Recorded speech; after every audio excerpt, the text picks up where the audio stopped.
what's driving that overall increase in job satisfaction is the feeling that people have a job, they've received wage increases in the last year or two, they feel reasonably secure in their job because the labor market is tight, and perhaps they feel as though if they needed to switch jobs or find a job because they were laid off, it wouldn't be extremely difficult to do so. You are listening to C-Suite Perspectives, a podcast by the Conference Board. Welcome to this episode of C-Suite Perspectives, a signature series by the Conference Board. C-Suite Perspectives are conversations that take an objective, nonpartisan look at a range of subjects that matter most to business leaders. I'm Steve Odland from the Conference Board and the host of this series, and in today's conversation, we're going to talk about the Conference Board's latest job satisfaction report. This is an annual report that comes out every year after surveying many companies and organizations about their state of job satisfaction. Joining me today is Allan Schweyer, the principal researcher here at the Conference Board's Human Capital Center. Allan, welcome. Yeah, thank you for this opportunity. Appreciate it. So, Allan, just give us a brief summary of the top-line results of this year's job satisfaction survey. Sure, Steve. The top-line result is that for the 13th year in a row, job satisfaction is slightly up overall. Wow. So it's been up every year for 13 years straight? Every year. This year is very, very marginal, only slightly up, but for the last 13 years, we've seen increases in U.S. worker job satisfaction. And just generally, what's driving that? What are the top few things? Well, I think it's because we have to speculate a little bit. But what's driving that overall increase in job satisfaction is the feeling that people have a job, they've received wage increases in the last year or two, they feel reasonably secure in their job because the labor market is tight, and perhaps they feel as though if they needed to switch jobs or find a job because they were laid off, it wouldn't be extremely difficult to do so.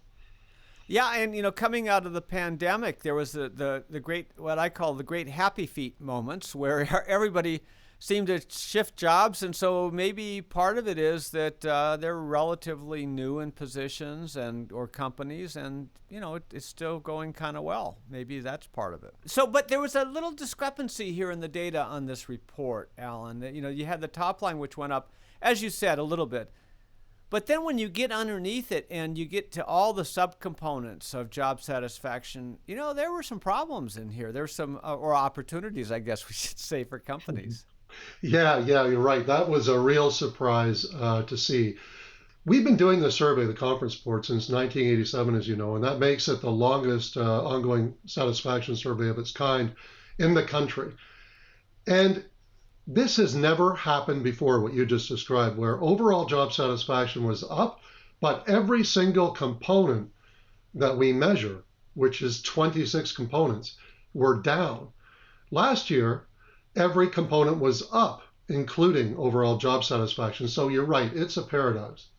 So give us some examples of those components that were down, the most significant ones.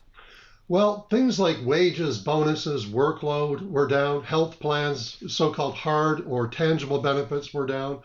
But we also saw things like workload, less satisfaction with work-life balance. We saw cultural aspects down as well.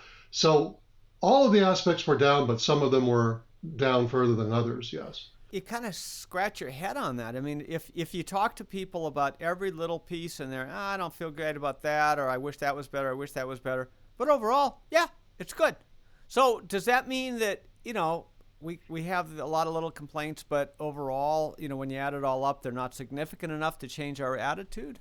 I would almost, that's one explanation for it, absolutely. The other explanation for it is that employers ought to be looking at this now and saying, okay, we've been up for 13 years, everything's been good, but now it looks like it's at risk. And honestly, Steve, I wouldn't be surprised when we do this survey next year or later this year and report on it next year that job satisfaction is down further.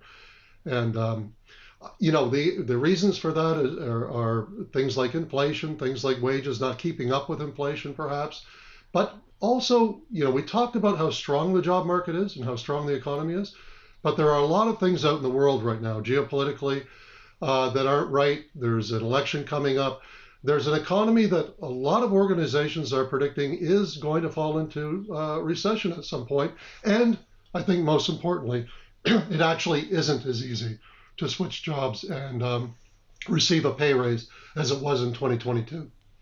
Now, there might be some generational differences here too. I know we've written a lot about that. You've written about different generations' points of view. Do we have enough data through this survey to understand the difference between older workers and younger workers and their satisfaction? No, good question. We did collect data on age, but we didn't see anything significant in this survey around the different age cohorts. What we did see, as you mentioned earlier, though, was that early tenure, people who had been in their jobs for 6 months to 3 years, were the least satisfied of the tenure groups. Yeah, and after that, the great quitting and everybody changing jobs, that would put a lot of people in that situation. So maybe that's just part of it. They're not as settled in, or whatever. Okay, and then you also cut the data based on gender and type of work arrangement. What were the differences that you saw, across those metrics? Yeah, women remain significantly less satisfied than men in the workforce, and that's now the 6th year in a row. That's important, and it's worse this year than it was last year, and it's got to do with the things that you might expect, Steve, like pay, bonuses, being promoted, but also work-life balance, workload, and culture. Yeah, and flexibility, and again, Yes. we've written a lot about the needs of women as they struggle with taking care of elders or children, and that's still culturally primarily falling on women, as on top of the job, and so their needs are a little different, and so that's not surprising. But your point of this being 6 years in a row is important, because that goes from pre-COVID to post-COVID. Mm-hmm. And so a lot of people go, oh, well, that was due to COVID. Well, no, it isn't. That's not what's driving this. That's right. It started happening in 2017, the big divergence between men and women, and we don't know why. Why 2017? Your answer's as good as mine or anyone else's. What type of work arrangement also drove different results? Talk about that. Yeah, again, we haven't been following hybrid remote versus fully on-site we have been for the last 3 years, but not before that. But in each of the years that we've been following it, there has been a pretty dramatic difference between workers who are able to work remotely or hybrid versus those who work full-time in the office. The ones who work full-time in the office are very significantly less satisfied than those who have a little bit more flexibility. But it's interesting that hybrid workers are no less satisfied than fully remote. So they're neck and neck, meaning that hybrid, to us, it sounds like hybrid is a good balance. Yeah. So what you're saying is people who work 100% in the office, they're forced to come in, just like the old days, they're the ones that are least satisfied. But if you give a little hybrid, then that seems to punch them up, and people really like that arrangement. And from an office perspective, that seems to be the way most employers are going. Yeah, it really does. It seems like fully remote is reducing now. Hybrid is staying roughly where it was during COVID, maybe a little bit lower, and most employers are seeing the benefits not only to workers, but also to productivity when a person can get a lot done at home, but also have that collaboration and that that relationship building when they do come into the office. And when you talk about this, you're talking about office work, white collar, Yeah. But those kind of situations are not really applicable to the service industry. You can't really cut hair via remote work. You can't build a building with remote work. So we have to make it clear that that what we're talking about are just a set of jobs in the country, right? That's true. But for those jobs that cannot be done remotely, employers should be looking at other sorts of flexibility, like scheduling, Can I control my own schedule to some degree? Can I swap shifts with others? Can I do things that make my life a little bit more manageable than having to be stuck on a strict schedule? So when you look at these findings, how do you square these results with everything we've heard on job retention, issues like culture, corporate culture, which we know is very important to people's attitude and satisfaction. Any insights there? Yeah, we it's not surprising that we found in our analysis that if you are satisfied at work, you're likely to stay. So but in the paper we show the most important drivers of retention as they overlap with satisfaction, so that at a glance the reader can see that quality of leadership, for example, work culture, are actually more important to retention than wages and bonuses. Although if you really mess up on the wages and bonuses, it will drive people out. But let's assume you have fairly competitive benefits and wages. Things like quality of leadership, culture, certainly workload, flexible work, they start to be the things that really make the difference when it comes to keeping your workforce and your talent. Yeah, and it's interesting that in our research we found that someone's attitude towards their direct supervisor, one person in the company, makes a huge difference on their whole attitude about their job and the company and the whole thing. So, and this is really important because a lot of middle managers go, "Oh, what can I do?" This is it's an organizational thing, but every individual is important to this job satisfaction. Yeah, we've seen this in other work we've done, that the manager, the direct supervisor manager, is perhaps the most pivotal element in retention. You leave your manager, not your company, is the old saying, and that shows up in our study as well. And you think about how a manager actually controls some of these levers of satisfaction. I mean, they can give you appreciation or recognition or withhold it. They can grant you flexibility or withhold it, and to a varying degree in different organizations. They control some of the most important, or partially control some of the most important elements of satisfaction. Well, and nobody wants to work with jerks, right? So Right. it comes down to recruiting the right people, making sure that you're making culture and how they're treating their people part of promotion decisions and leadership. But a lot of this comes back to training, and you've talked about this in the past too, that people kind of do what they experienced, and if you've experienced bad leadership, you sometimes pass that on. So training here is critically important, whereas you don't think about job satisfaction being related to the training of leadership, but it's all interactive. Yeah, it's all connected very much. And like you said, being very careful and deliberate about who you put into those management positions. And, a lot of organizations make it so that the only way you can progress in your company is to go up through the manager ranks. And that means even if I'm not a good manager, or I don't even like motivating and managing people, I don't have any other choice if I want to progress in my career. A better way to do it is to have career ladders that go up technical and managerial, so I can get promoted even if I'm not management material or don't want to lead people. Selecting them is important, and training them is important. This is a really interesting point because R&D organizations or technical science organizations have always had these dual ladders where there's a managerial track and then there's an individual contributor track, and both are respected and compensated and so forth.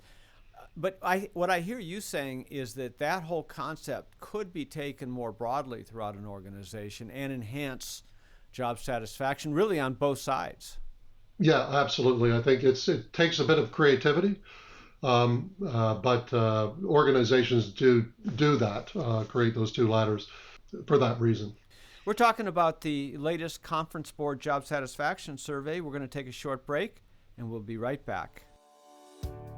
What does the future of work mean for your employees? How will your company navigate ESG? Will there be a global recession? At the Conference Board, our experts translate the latest research and economic analysis into insights and real-time problem solving for your organization.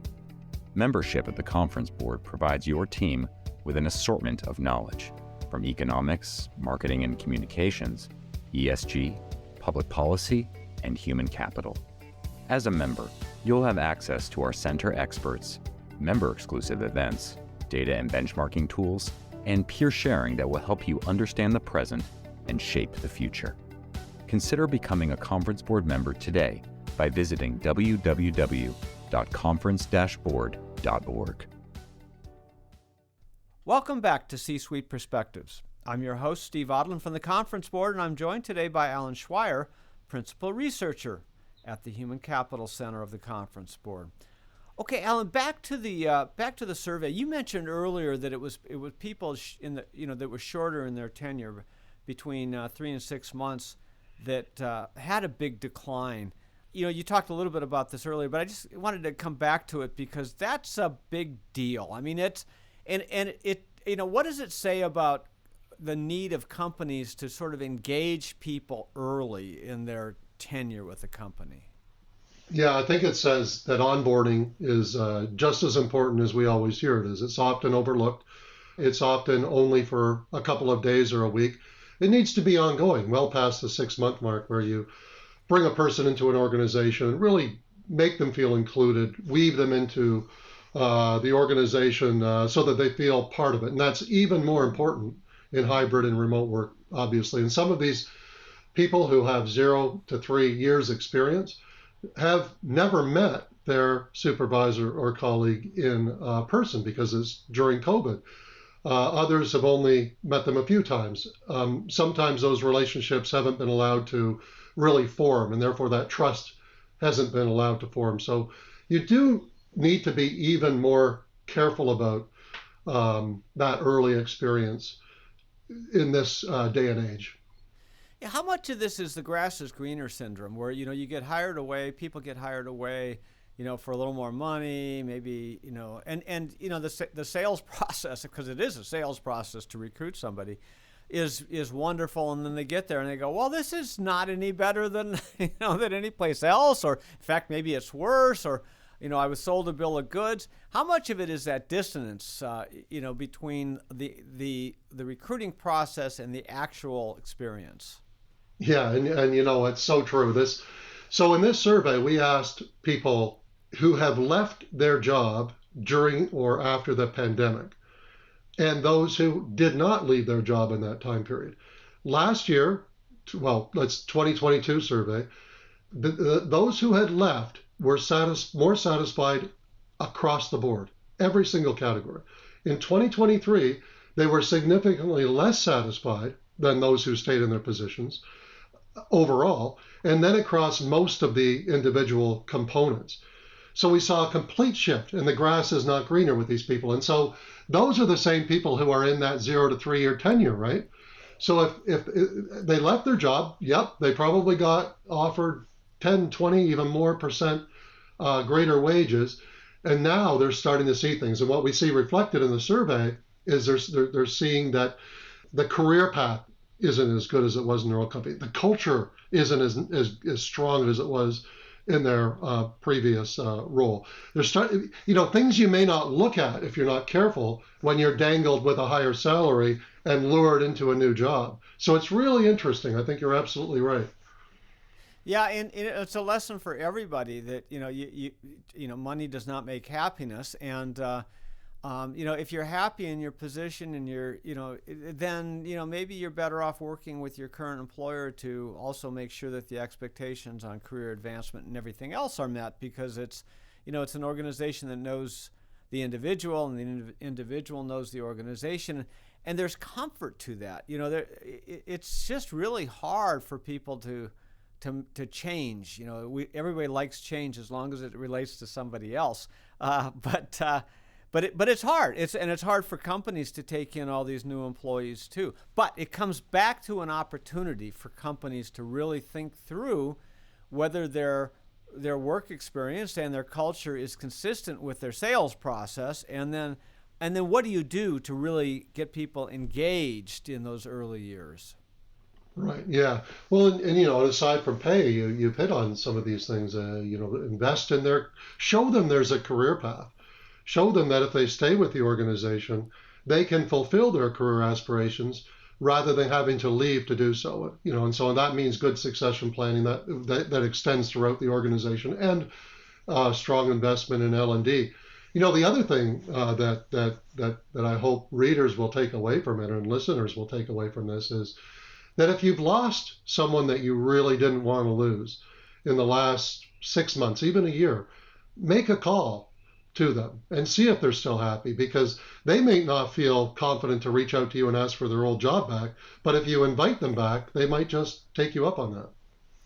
You're seeing a lot of this. We're starting to hear, we don't have a lot of data on it, but we're starting to hear a lot of apocryphal stories of people, ringing up their old boss saying, hey, I'd like to talk to you about coming back. And it's working. People are re-recruiting and bringing people back, and sometimes even at their old salaries, sometimes a little higher than where they were. So it just doesn't require, that you knock your financial performance off track. But getting an old, not an old, but a proven, a proven employee who was a great fit, and bringing them back sometimes is a wonderful process.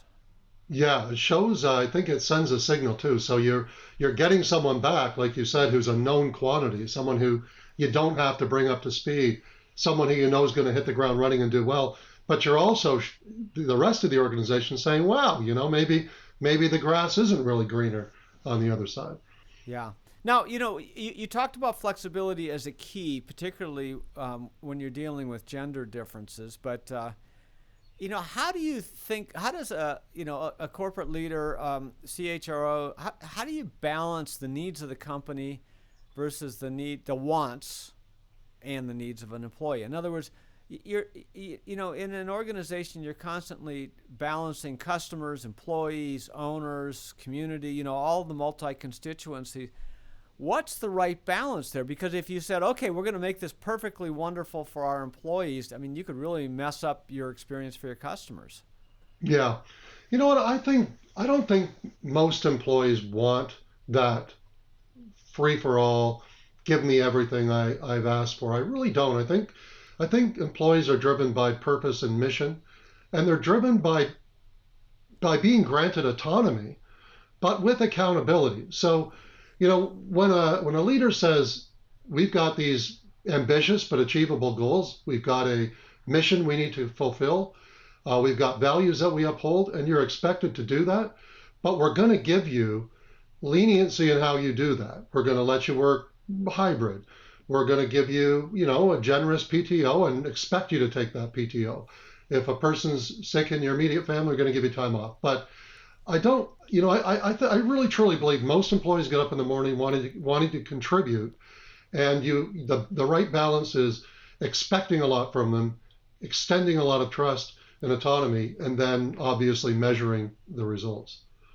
And then, therefore, there's also an obligation back on the employee's part to not take advantage of these things, and to actually perform, and to be there for the customers, and to be there for their team members and so forth. So this isn't just a one-way street, right? I mean, you have to have that relationship be two-way. It has to be two ways, and again, I think people are motivated when they're given aggressive goals. I think they're motivated when they've got a purpose and a mission. And when most organizations give unlimited PTO, for example, very few employees abuse that. And I know that when I know anecdotally more than research, I'll admit, but when a person is given a month off, let's say, to tend to their, perhaps dying parent, they work during that time as if they can work remotely. They almost take double duty. I think most employees are very committed to their work, and where the organization reciprocates as well. So you're right, two-way street, absolutely. But it does require some monitoring from the HR organization and from leadership, and it does require some interaction if people, if you do have, a few people or a small percentage going off track, because once that happens, there's a question of fairness in an organization. And then people say, well, hey, look, Sue's over there, and she took the month off, and now she's gone again, and and I'm picking up all her work here. That's not fair. And this is, so you hear these kinds of things too. So this is all. I mean, it's not as easy as it was when you just counted up the time, the punches, the time cards, and made sure. I mean, you really do have to put some some time and attention into this, and some coaching, and some. And that's what leadership's all about, and some expectations, and then, make sure that there is some fairness in this. Great point. And I think that's why, this year, quality of leadership was the single most important driver of satisfaction. So what does that say? I mean, it says that I want a leader who recognizes that even though, I'm not here every day, or I take some time off, I'm meeting my objectives and I'm working hard. But I also want that leader to hold other people accountable, so that it doesn't become unfair, or that I have to pick up too much of the workload. And there's more asked of leaders now too, because we're talking about before, it was one thing to see punch cards and one thing to notice that Joe is in the office every day. It's another thing now to know that Joe is working from home and not on the golf course or whatever else they might be doing. Well, this whole thing about hybrid work too, which we've written is here to stay in some balance, and that's, people are still trying to sort this out. But there are different kind of work that you can do. So you hear these stories about people who are working from home, miss the socialization. They want to hang out with their friends, they want to go talk to somebody, but they're on Zoom meetings or whatever. And then they come to the office, and then they want to put their head down and work, and they go, I keep getting interrupted, because people talk. So you really have to teach employees, and this is a great part of leadership requirements. You have to teach them to plan the days that they're in the office differently than when they're away. It's the only way that you're going to get the productivity out of people, right? Because you collaborate in the office, you do, all the innovation, the cross-functional meetings, the relationship, the mentoring, all of that has to happen in person. But then plan for your heads down, sole contributor kind of work to be done, when on those days when you're at home. And so leadership requires, if you've got a team or, a large organization, that you balance all of this. And I'm not sure that people are teaching this. No, I don't think so. And you're right. It's why I think hybrid work came out probably overall as the most satisfying for workers. Remember, for employers, it's going to be different. Maybe full-time in the office would be more satisfying for a manager. But even employees, I think, recognize that they need to get their face time in. They need to get that social piece in. But if they go to the office and their colleagues chose Wednesday to come to the office and they chose Monday, or the manager or supervisor hasn't coordinated it so that it's valuable, or you come to the office and all you're is doing Zoom calls anyway, and you may as well have been at home, then that's where I think it fails. But you're right. I think if you build hybrid so that the worker has been trained or knows how to optimize it, and the manager supervisor knows how to optimize it, then it's possible to get the best of both worlds. High productivity when they're at home, high socialization, community, and innovation when they're at work. Any final thoughts, Allan, on insights that have come out of the survey? No, I think I would just say, look, the economy is cyclical. We know this. At some point, there's going to be a recession. At some point, the pendulum will swing more towards workers and away from talent or workers. The best lesson is to keep a steady course, right? To build a strong culture that survives the economic swings, and you don't suddenly say, now we're going to take away hybrid work, or now we're going to give hybrid work, or we're going to take away this and give that, depending on the economic cycle. I think that's probably the worst thing employers can do. Allan Schweyer, thanks for being with us today and sharing these results of the Job Satisfaction Survey. You have been listening to C-Suite Perspectives, a podcast by the Conference Board.